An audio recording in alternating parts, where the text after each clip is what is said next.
வணக்கம் யூடியூப் தமிழக மக்கள் வணக்கம்.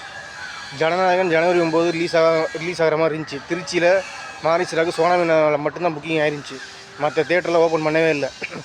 கேஸ் போயிட்டுருக்கு, வழக்கு போயிட்டுருக்கு. தீர்ப்பு வந்து என்றைக்கே வருதான். என்னென்னமோ நடந்துக்கிட்டு இருக்குது. எந்த படத்துக்கும் வராத பிரச்சனை ஜனநாயகனுக்கு வந்துக்கிட்டு இருக்குது. தமிழை வெட்டி கழகத்துக்கு வந்துக்கிட்டு இருக்குது.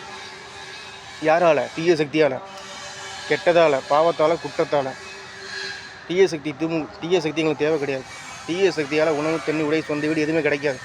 தீய சக்தியால் எந்த மனுஷையும் வாழ மாட்டாங்க. தீய சக்தி இருக்கிறதெல்லாம் பிடிங்கிறோம், கொள்ளையடிச்சிடும், திருடிடும். அதான் 75 வருஷம். அதனால் தீய சக்தி எங்களுக்கு தேவை கிடையாது. தூய சக்தி தமிழ் வெட்டிகளுக்கு தான் தேவை. அதுக்கு தான் ஓட்டு போட போகிறோம், அதுக்கு தான் வாக்களிக்க போகிறோம். ஆமாம், நீங்கள் என்ன வேணால் கேட்கலாம். பகவத் கேசரி டேரக்டர் வேறு, ஜனநாயகன் டேரக்டர் வேறு. ஜனநாயகன் இந்த கேசரி வேறு மாதிரி தான் இருக்கும். இந்த கேசரி வேறு. இது சினிமா நடிகன் கவர்ச்சி. சும்மா கேட்டால் நான் சிந்திக்கிறேன்னு பெரிய பீத்திக்கிறது.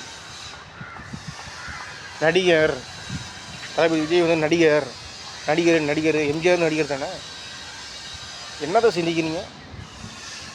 சிந்திக்கிறாங்களா பேசுகிறாங்க. ஜனநாயகன் கேசரியாக இருந்தாலும் சரி, உப்புமாக இருந்தாலும் சரி, 2 தடவை 3 தடவை பார்ப்போம்.